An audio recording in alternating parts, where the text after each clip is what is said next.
তারা পেয়েছে, বেদম মারপিট করেছে। সেই মিছিলের সময় আমিও সেই মিছিলের নেতৃত্বে ছিলাম।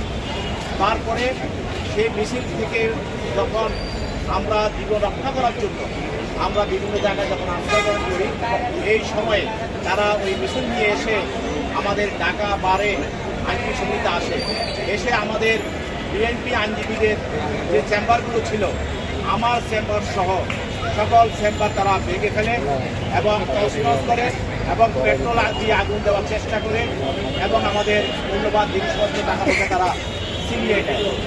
আমরা যদি আজকে সেই 5ই আগস্ট না আসতো, তাহলে আমরা যারা বিএনপি সমর্থিত আইনজীবী এবং অন্যান্য যারা ফ্যাসিলিটি আইনজীবী ছিলাম, 4 তারিখের পরে আমাদের এই আদালতে আমাদের পক্ষে মামলা করার ক্ষতি হয়ে যেত, থাকাও ক্ষতি হয়ে যেত। অতএব আমরা 15টা বছর, শুধু জুলাই না, 15টা বছর আমরা বিএনপি আইনজীবী সমর্থিত আইনজীবীরা এবং অন্যান্য ফ্যাসিলিটি আইনজীবীরা আমরা একত্রে ঢাকা বারে আন্দোলন সংগ্রাম করে আসছিলাম। পরবর্তীতে ঢাকা আইনজীবী সমিতির আজকে যারা কমিটিতে আছে, তারা আইনজীবীদের সঙ্গে আলাপ করে সাধারণ আইনজীবীদেরকে নিয়ে মিটিং করে ওই ঘটনার বিষয়ে একটা মামলা করার সিদ্ধান্ত গ্রহণ করে। সেই সিদ্ধান্ত মোতাবেক ঢাকা আইনজীবী সমিতির পক্ষ থেকে তাদের বিরুদ্ধে 144 জনের বিরুদ্ধে যারা ওই দিনের ঘটনার সঙ্গে পরোক্ষ এবং প্রত্যক্ষভাবে জড়িত ছিল, তাদের বিরুদ্ধে মামলা করা হয়। এই মামলা হত্যা চেষ্টা মামলা এবং আপনার বিশ্বদ্রব্য আইনের মামলা, এই মামলা চুরির মামলা এবং এই মামলা ভূত জখম করার মামলা। এই মামলায় আসামিরা হাইকোর্ট ডিভিশন থেকে তারা প্রায় 83 জন আইনজীবী তারা আগাম জামিন নিয়ে আসে। আজকে আগাম জামিন জামিনের প্রার্থনা করে। জামিনের প্রার্থনা করা হলে তারা তাদের পক্ষের আইনজীবীরা এবং তারা নিজেরা এই মামলায় জামিনের পক্ষে তাদের শুনানি করে।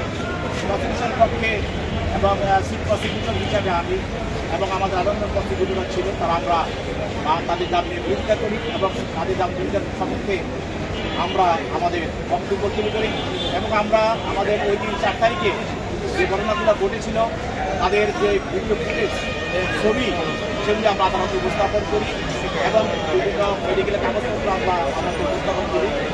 আদালত উভয়ের বক্তব্য শোনার পরে মামলার মূল নথি পর্যবেক্ষণ করে মেডিকেল এবং বিভিন্ন ছবিগুলো দেখে আদালত উভয় পক্ষের বক্তব্যের পর যারা মহিলা আইনজীবী ছিল, মহিলা অ্যাকিউজড ছিল, আসামি ছিল, তাদেরকে জামিন মঞ্জুর করেন।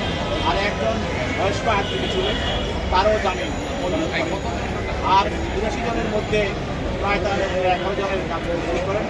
আর বাকি 52 জন আইনজীবী যারা আসামিকে তারা জামিন বলে এবং আদালত জামিন নাম মঞ্জুর করার সময় বলেছিলেন যে এই আইন লঙ্ঘনে আপনারা আসেন, আইনের প্রশাসন করতে আসেন এবং আইনের চেষ্টা করতে আসেন, কিন্তু এখানে এসে একদল আরেকদল আইনজীবীর উপরে নির্মমভাবে যে আপনারা আঘাত করেছেন, যেগুলো তাদেরকে আপনারা গুরুতর আঘাত করে আক্রমণ করেছেন, এটা দেশবাসী এবং আইনজীবীরা কখনো এটা সামনা করতে পারে না। তাদের সামনে যাতে ঘটনার জায়গা দৃষ্টিতে পড়বে না, সেটা আমরা আজকে এই ঘটনার মধ্যে দিয়ে আমরা এটা দেখতে চাই যে নৈতিক আইনগুলো তাদের না ঘটে এবং আদালত তাদেরকে জামিন, যেহেতু অনেক আসামি, সেই হিসাবে আদালত তাদেরকে সশয় অবস্থায় তাদেরকে কারাবরণ বাতিল করেন এবং তাদের কারাবরণ তাদেরকে